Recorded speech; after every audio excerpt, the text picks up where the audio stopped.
नाम चीनी मिल रूपापुर की जॉन मिर्जापुर सर्कल शरीफपुर मांझा में डॉक्टर मैनेजर सिंह उत्तर प्रदेश कन्या संस्थान शाजापुर से वरिष्ठ वैज्ञानिक पद से सेवानिवृत्त है।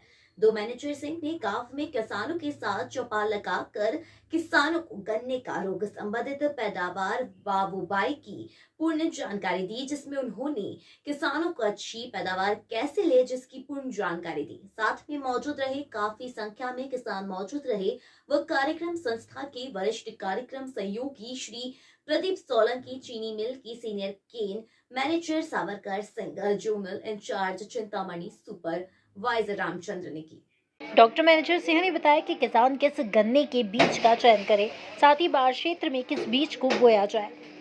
हाँ, मेरा नाम है डॉक्टर मैनेजर सिंह। मैं उत्तर प्रदेश गन्ना शोध परिषद शाहजहां से वरिष्ठ वैज्ञानिक के पद से सेवानिवृत्त हूँ और सेवानिवृत्ति के पश्चात मैं चीनी मिल के माध्यम से किसानों तक जाता हूँ और गन्ने की अच्छी उत्पादन के लिए किसानों को समय समय पर आवश्यक सुझाव देता हूँ। उसी क्रम में आज मैं रूपापुर चीनी मिल के मिर्जापुर क्षेत्र में आया हूँ, जो कि मैं समझता हूं कि इस वर्ष यह क्षेत्र बाढ़ से बुरी तरह से प्रभावित जी, और यहाँ के किसान भाइयों की पैदावार कम से कम 30 से 40% बाढ़ के कारण घट गई जी। फिर भी ऐसी स्थिति में मैं यहाँ के किसान भाइयों को ये समझाया, बताया और बताना चाहता हूँ जी कि ऐसी परिस्थिति में हमें प्रजातियों पर ध्यान देने की ज़्यादा जरूरत है जी। बिल्कुल, क्योंकि देखिए 0238 यहाँ के इस क्षेत्र में लगभग 90% 95% है, जो कि बाढ़ और काना रोग दोनों से प्रभावित हुई, जिसके कारण किसान भाइयों का ज़्यादा नुकसान हुआ। तो इसलिए किसान भाइयों से मेरा निवेदन है, अनुरोध है कि इस वर्ष अपनी पैदावार को बढ़ाने के लिए कम से कम प्रजातियों का बदलाव करें जी। और 0238 को बदलने के क्रम में कई प्रजातियां हैं जो कि उसी के बराबर पैदावार देने की क्षमता रखती हैं। जैसे एक प्रजाति है जहां की 0238 है, वहीं की है CO 15023। हरा पीला रंग का गन्ना है, बहुत बड़ा बढ़िया है, मोटा होता है, लंबा होता है और 0238 से किसी भी मामले में कम नहीं है। इसके अलावा उसी शोध संस्थान की और 0238 के साथ ही एक और प्रजाति है जी, जिसका नाम है CO 0118। इस प्रजाति में क्षमता बहुत अच्छी है और संयोगवश मैं इस समय CO 0118 के खेत में खड़ा हूँ और देखिए ये CO 0118 का गन्ना है और इस गन्ने की सबसे खास पहचान होती है, ऊपर देखिए ये लीफ शीथ जो है बैंगनी रंग का होता है और इस पर अगर हाथ ऐसे करें तो हल्के कांटे होते हैं। अगर ये लक्षण है तो समझिए कि ये CO 0118 का गन्ना है।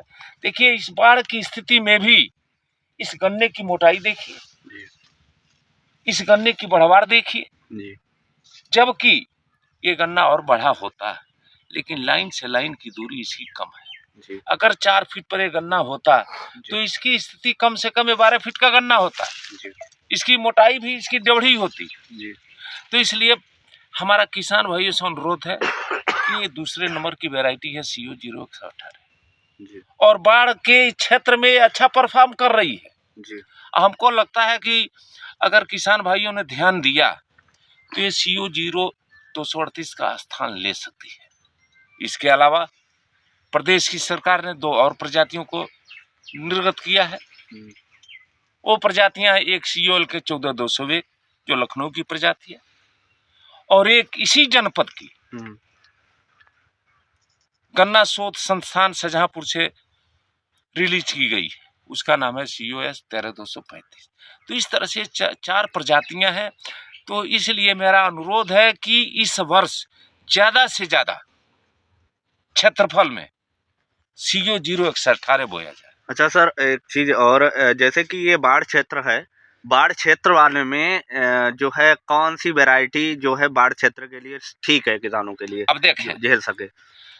अब बाढ़ देखिए हर गांव में, हर बाढ़ क्षेत्र इलाके में भी कुछ जमीन ऊंची होती है। बिल्कुल। तो मेरा मतलब यह है कि अगर जहाँ की जमीन ऊंची है वहाँ 15-0-23 बोइए, जहाँ बाढ़ के पानी का असर ना हो। जी। लेकिन जहाँ बाढ़ के पानी का असर ज्यादा हो वहाँ 18 बोइए। जी। ये अच्छी चल रही है। जी। इसके अलावा अगर बहुत ही बाढ़ का जहाँ प्रभाव हो, बिल्कुल। वहाँ 98-0-14 बोइए, CO 98-0-14 या COL के 94-184। तो जहां अगर पानी का प्रेशर ज्यादा है वहां मैं ये भी सुझाव दूंगा कि COL के 14-201 COL के 14-201 नहीं बल्कि COL के 94-184। देखिए एक और प्रजाति अभी हमने जो बोली COL के 14-201, ये भी प्रजाति बहुत अच्छी है जी। लेकिन हल्का पानी अगर है जी। तो वहां ये भी अच्छा परफॉर्म कर रही है। जी।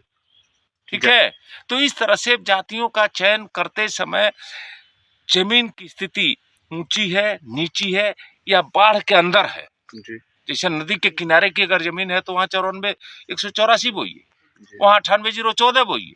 लेकिन सामान्य रूप से जहाँ पानी थोड़ा ज्यादा लगता हो तो वहाँ COL के 14-201 बोइए। और जहाँ ये आपकी 18 भी वहाँ अच्छी चलेगी, लेकिन 15-0-23 जहाँ भी। गन्ने की 0238 की बराबरी कौन सी वैरायटी दे सकती है, जिसकी पूर्ण जानकारी? सर ये 038 जो जिसमें रोग लग गया है उसकी बराबरी कौन सी वैरायटी कर सकती है? देखिए अभी हमने जो बताया CO 15-0-23 जी। CO 0118 जी। COL के 14-201 जी। COS 13-235 सारी प्रजातियां आपकी CO 0238 के समतुल्य हैं, पैदावार में भी और चीनी के प्रति में भी। सर डॉक्टर साहब ने बताया कि किसान अच्छी पैदावार के लिए गन्ने की दूरी 4 फीट की रखें। सर जैसा कि ये हो गया, अब आगे का जो किसान जो है विधि जो बोते हैं, बोने की विधि बता दीजिए थोड़ा। अब देखिए किसान भाई, अभी जैसे इस खेत में जहाँ मैं खड़ा हूँ इसमें देखिए कि ये 2 लाइन से लाइन की दूरी 2 फीट है। तो अगर बढ़िया उपज लेना है जी। तो मैं किसान भाइयों से अनुरोध करना चाहता हूँ आपके माध्यम से, आपके चैनल के माध्यम से जी, कि किसान भाई लाइन से लाइन की दूरी 4 फीट रखें, बेहतर है कि ट्रेंच में। बिल्कुल। गन्ना बिजाई करते समय किसकी उर्वरक को कितनी मात्रा में लेनी चाहिए? बिल्कुल। सर जैसे कि बोते समय दूरी, उसके बाद में उसमें जो उसका प्रयोग करते हैं खाद का जो, हाँ खाद उसका बता अब दीजिए। देखिए खाद की बात आती है तो खाद भी संतुलित मात्रा में देना चाहिए। जी। अब उसकी स्थिति ये है कि मान लीजिए अब फास्फोरस मुख्य तत्व है जी। तो फास्फोरस के लिए हम DAP का इस्तेमाल करते हैं, जी। हम सुपर फास्फेट का इस्तेमाल करते हैं, जी। हम NPK का इस्तेमाल करते हैं, लेकिन कौन कितना डालना चाहिए? हाँ बिल्कुल। फास्फोरस के अलावा हमें पोटास भी चाहिए, जी। हमारे पौधे को नाइट्रोजन भी चाहिए। जी। तो इसके लिए मैं ये कहता हूं कि अगर आप DAP डालना चाहते हैं तो 1 एकड़ खेत में 75 किलो DAP, जी। 50 किलो यूरिया, जी। 50 किलो पोटास डाल दीजिए। जी। अगर जी। आप सिंगल सुपर फास्फेट डालना चाहते हैं जी। तो 200 किलो सुपर फास्फेट, जी। 1 बोरी पोटास, जी। 1 बोरी यूरिया डाल दीजिए। या अगर NPK 12-32-16 डालना चाहते हैं जी। तो 100 किलो NPK, जी। 40 किलो यूरिया जी। और 40 किलो पोटास डाल सकते हैं। इस तरह से बोते समय नालियों में खाद डाल के उस पर इस तरह से करिए कि उस पर थोड़ी सी मिट्टी आ जाए। और इसके लिए बड़ा सरल तरीका में निकाला हमने कि एक पौधा, गन्ने का पौधा जड़ सहित फावड़े से खोद लीजिए और उसके जड़ को नाली में रखिए और उसके अगलों को पकड़ के घुमा दीजिए। उस खाद के ऊपर थोड़ी सी मिट्टी आ जाती है और फिर 1-1 आंख या 2-2 आंख का टुकड़ा बोइए और बोने के बाद उसको ढक दीजिए। अगर मान लीजिए कि दीमक की समस्या हो जी। तो उस खेत में बोने के बाद उसके ऊपर 10 किलो क्लोरपाइरिफास 10% का दानेदार चूर्ण आता है, उसको डाल दीजिए। या घोल के रूप में डालना है तो 2 लीटर क्लोरपाइरिफास 400 लीटर पानी में घोल बना के उसको फुहारे वाली मशीन से इस तरह से डालिए कि वो गन्ने का टुकड़ा तर हो जाए और फिर उसको ढक दें। मिट्टी सर कितनी रहनी चाहिए? मिट्टी देखिए, अगर आप इस समय बसंत काल की बात हो रही है जी। तो बसंत काल में फरवरी के महीने में 2 से 2 इंच मिट्टी की जरूरत है। अगर मान लीजिए मार्च अप्रैल में जाते हैं तो 2.5 इंच तक कर सकते हैं। गन्ना पेड़ी प्रबंधक व उर्वरक की पूरी जानकारी और विधि। सर ये तो उसकी विधि हो गई। अब सर जो पेड़ी अब प्रबंधन पेड़ी का प्रबंधन की बात आती है तो अभी अच्छी पेड़ी लेने के लिए आवश्यक है कि तापमान भी अच्छा हो। बिल्कुल सर।